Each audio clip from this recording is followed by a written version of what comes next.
There are a few things I need to get off my chest today, so let's get into it.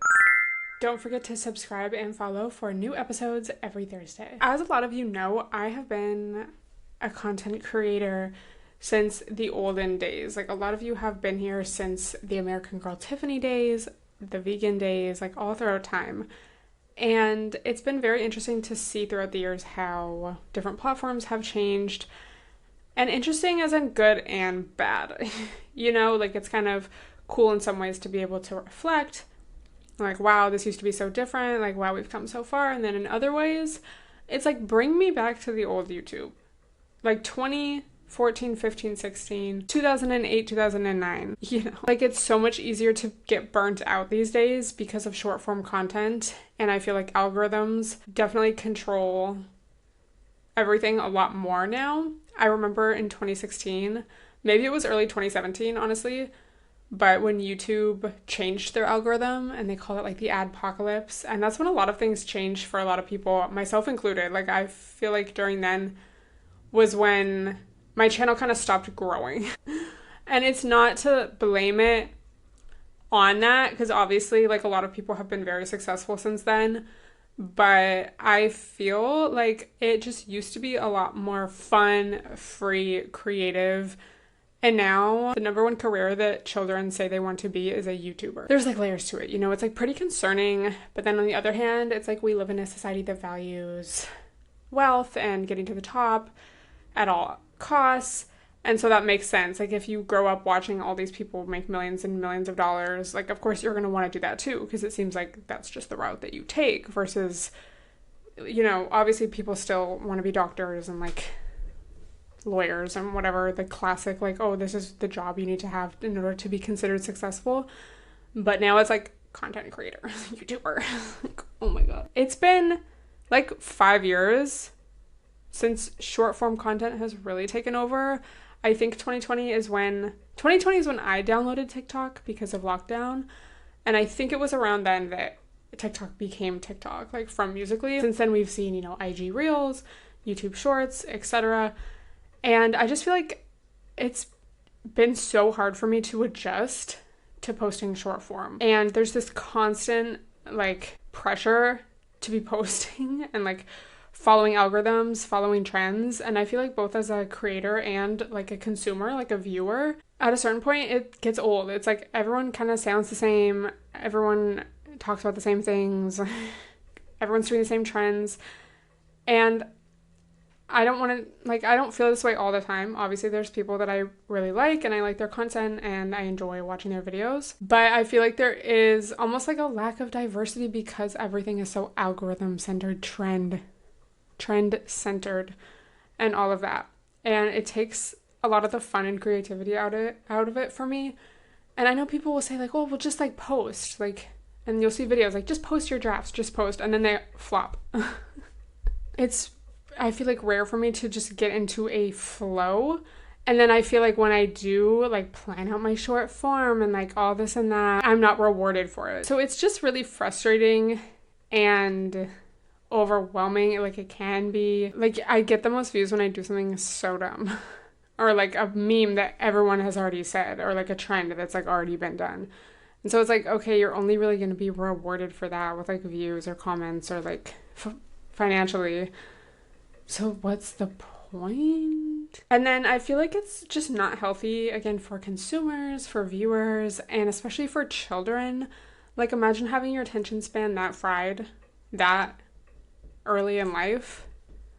I just feel like it's bad all the way around. Like, it's so addictive, and that just is not good for society, for individuals, for anyone. So I would love to hear your thoughts on that, whether you have, you know, thought about being a content creator, whether you are one, whether you're just a viewer. Like, what are your thoughts on how things have changed throughout the years? It's not like I'm, you know, every day feeling like this, but I feel like it's consistent enough a feeling that it's like kind of how I feel. Does that make sense? And then you kind of go back and forth. Like, I go back and forth with myself because sometimes it's like the most just basic, annoying, bland people.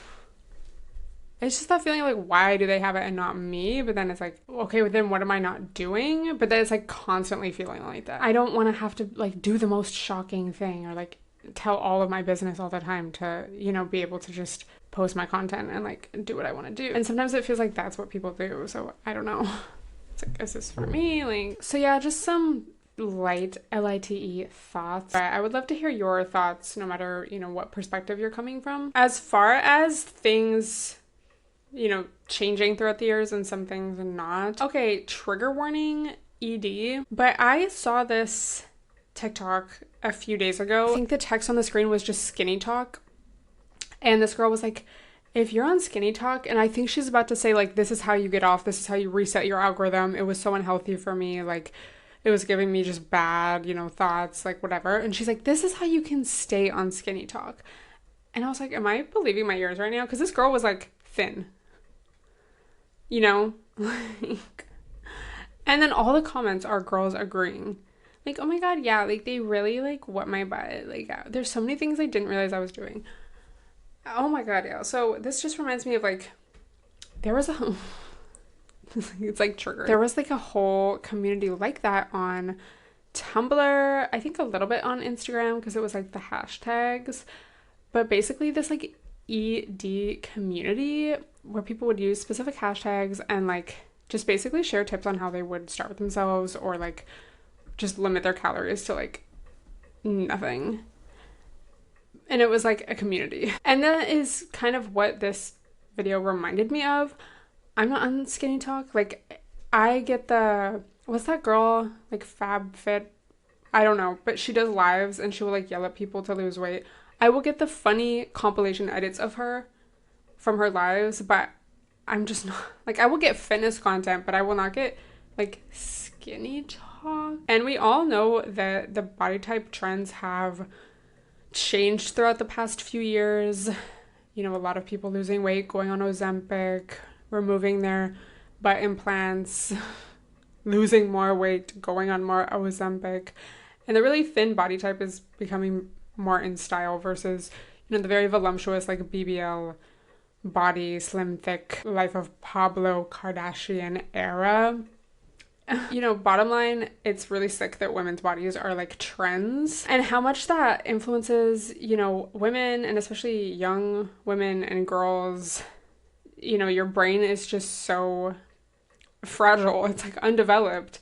And to have so much external messaging, whether it's like just from your phone or from like other women or other people even in your life, like constantly hearing messages of like, oh, this is how you should look, like it creates a lot of anxiety and just mental health issues. Like that's basically what it is. I think this also really aligns with the super conservative movements that seem to have taken over, you know, from tradwife content. Sometimes you think you're following someone because they are all about like health and wellness, and then you slowly find out they're like posting all these conspiracy theories and like super right wing, and it like gets scary. So many vegans of the 2016 raw till 4 vegan movement, high carb, whatever, they are like that, bro. It is so insane. Like they are hardcore right wing people, which is weird because, you know, the crunchy granola aesthetic and like doing things like being vegetarian, being vegan, that is typically known as like a hippie, like liberal thing. So it's interesting that it's like it goes full circle. And then you think you're just like talking about eating more fruit with someone, and then they're like, but yeah, all this red pill content from men, like it's all connected. So it is definitely concerning that skinny talk is like a thing. And I'm not in it. I bet because since I'm talking about it so much and my phone is right here, I'm going to start to get them. But that is another wormhole that you can fall into, and your algorithm can start promoting all this stuff to you, and you start to think it's normal. Like it was bad back in the Tumblr days.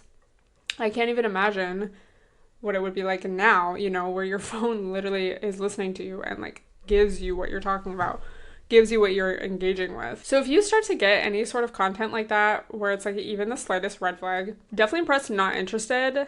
There's, you know, a difference between following someone or getting posts about, you know, healthy eating, fitness, like getting more protein. Even if you are trying to lose weight, there's like a way to do it with a healthy mindset. And again, I don't know how unhealthy this skinny talk gets, but just kind of, assuming, especially from past communities of people, I feel like is a very slippery slope. So protect, your mental health, your emotional health. It's fine, again, to want to lose weight, to want to tone up, but your priority should always be being healthy. And I truly mean that. If something is triggering you or like causing you to have bad thoughts about yourself or your body, or like, oh my God, I ate too much or this or that, you need to unfollow those accounts. Again, there's ways to do it in a healthy mindset. I think also some people are probably more prone to falling down that slippery slope more than others, but it's definitely something to keep in mind, especially just knowing how dangerous these wormholes can get and how influential they can become, and like really start to take over your thoughts and like how you perceive things and how you perceive your own self and body and life and all of that. So speaking of health, wellness, and putting your health first, as a lot of you guys know, I have not been drinking over the past few months, and I have really been looking at, especially my legs, like the front of my legs, my quads recently, like, damn, I really noticed some muscle there, and that has always been where I've felt it's hardest for me to gain muscle. And I always, being, growing up in the BBL era, it's like I just wanted to be like slim thick, literally, like, but I'm tall, and when you're tall, it's like a blessing. It's harder to tell when you gain weight, so it's nice if you want, like, if you don't want to, but it was like I always was trying to build my legs, build my butt. And of course my legs did grow muscle throughout the years and like have changed in how they look as well. But especially recently, I'm like, oh my God, like I really see it now. And now I finally feel like I look like I work out. I look athletic, if that makes sense. Which, not to say I didn't before, like not to discredit myself, because I am very regimented with, my fitness plan and staying consistent in the gym, like all throughout time. Even during lockdown, I was doing what was that girl's name? Chloe Ting. I was doing the workouts at home. I'm sure it's a combination of things. I've really been upping my protein intake over the past year, especially probably. I'm just older now. I have been working out consistently for this long. So it's probably a combination of all these things. I have lower body fat percentage, plus eating more protein. Like I've gained a little bit of weight back from the first moving to New York stress weight loss. So it's like a combination of things. But if you don't know now, you know. We all know alcohol decreases protein synthesis. Basically, like your body's not going to take your protein to your muscles to help them grow when you drink alcohol. So I wonder how much of this newfound quad growth and just like in general muscle growth and like tone, which I know like being toned it's not like technically a real thing, but you know what I mean visually. I wonder how much of it is due to not drinking. Something to think about for real, because I've been like, oh my God, like I actually have quads now. It's like not a trick of the light. It's not like, oh, when I flex at a certain angle, it's like real. So I'm very proud of myself. And yeah, I just don't have any desire to drink. I mean, I won't say that. Sometimes it's like I'm just more mindful of it now and like getting to the root of what it actually is that what I want to do. Like for instance, sometimes it's like, oh, we should, like just the thought of sitting, those cafes or like restaurants where you can sit outside and like people watch, and it's like sometimes that will just sound so nice. And it's like, okay, it's not necessarily the alcohol that sounds nice. It's just the vibe of doing that and catching up with a friend. So we can just like do that instead. And it's also been interesting, like, especially if, I don't know, certain random, like, asks you to get drinks or something. It's like, no. And it's like a good test of whether or not you actually like to be in someone's company or like someone. Because it's like, sometimes you just want to go drink. And that's kind of what you're doing. And like, it doesn't even really matter who you're doing it with. It's like, oh, okay, I don't really care for this person that much, but like, this is what we do together and we have a good time. It's like cutting that out, it saves you so much just mental space and energy. And it's like, oh, you actually realize like, I don't actually have anything in common with this person. Like, we're not aligned. The only thing we were aligned on is like drinking, and that's not really healthy. Yeah, not to be annoying, I feel like I've been talking about it. I haven't even been talking about it a lot. You know what? I'm gonna keep talking about it. Yeah, so finding better activities and healthy ways to cope with stress and all of that. Something else that's been on my mind actually is, and I made a TikTok, like a quick little TikTok about this. let me know if you relate. So many people are like, I miss being a kid. I miss not having responsibilities. I miss not having to pay bills. And I think even Shira7 said, like, in response to a question about, like, being afraid, she's like, think about when you were a kid, like, you weren't afraid of anything, but you didn't, like, know anything. And I did not have that experience. Like, I don't know. And we also do have a negativity bias, which is important to keep in mind. We remember bad experiences a lot more than, like, good ones, because it's just our brain's way of, like, keeping us safe. Like, obviously you want to remember, like, the lion attacking you so you can avoid it in the future, you know? But I feel like I was, like, a stressed out kid. Like, I feel like now looking back, it's like, oh, like, that was anxiety. Like, sometimes, you know, when as a kid, like, your stomach hurts and you don't know why. Like, I just remember that. We'll have to unpack that another time. I said in that TikTok, maybe it's just, like, oldest sibling things. That's, like, a known fact. If you're the oldest sibling, you are more disposed to, like, anxiety and, like, I don't know if it's necessarily anxiety, but it's kind of like, oh, you're more of a perfectionist. Like, you want to please your parents. You're, like, the guinea pig child, so your parents are usually more strict with you, you know, things like that. But yeah, like, I definitely experience stress and anxiety from time to time now, but I just feel like I'm so much better able to handle it and deal with it, and I like having autonomy over my life. I was a good kid. Like, I never snuck out, like, I didn't party, like, I got good grades, I was a YouTube queen, like, my parents had it pretty easy with me. But with that being said, I did not like, you know, being told what to do, or, like, not that I would, like, act out in response to that, but I just really didn't like it. I've always been independent like that, and so I think, you know, I've been able to thrive a lot more being an adult. Does that make sense? Like, the responsibilities are worth it to me because I like having my own autonomy and, like, freedom. Versus as a kid, like, it's not like I had, like, this horrible, stressful childhood, but I just remember, like, being stressed out. Things at school, like, school was super stressful. Even though there's, like, a lot of good memories in school too, and, like, I was, like, a good student. People have this kind of ignorance is bliss mentality, like, when they were a kid, maybe. I just didn't have that, like, stress. Like, being self-aware, I like being able to work on myself, and don't get me wrong, I was like that as a kid too. Like, I've always been like this, y'all. I was reading self-help books, like, in middle school, because I just, like, wanted to know. I'm like, oh, like, what is this about? So it's always just been, like, my personality, I guess. I think being the oldest too, like, you tend to have more responsibility, so it's just kind of natural in a lot of ways. But I would love to hear your thoughts about that. I would not, like, maybe I would go back if I knew if I could know what I know now, you know? But it's like, wouldn't we all?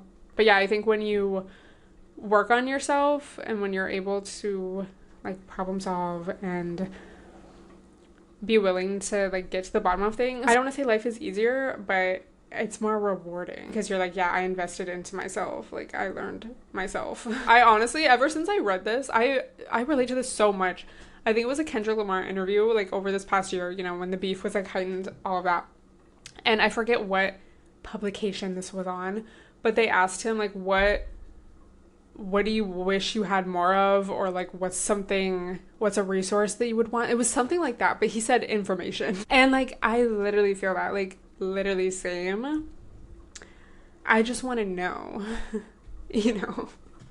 Oh, I would love to hear your thoughts on any of this. I have no idea how long this was, but let me know. I'm trying to make the episodes longer, y'all. I'm trying to give y'all some diversity of thought, but Thought Daughters, Rise, THOUGHT Daughters.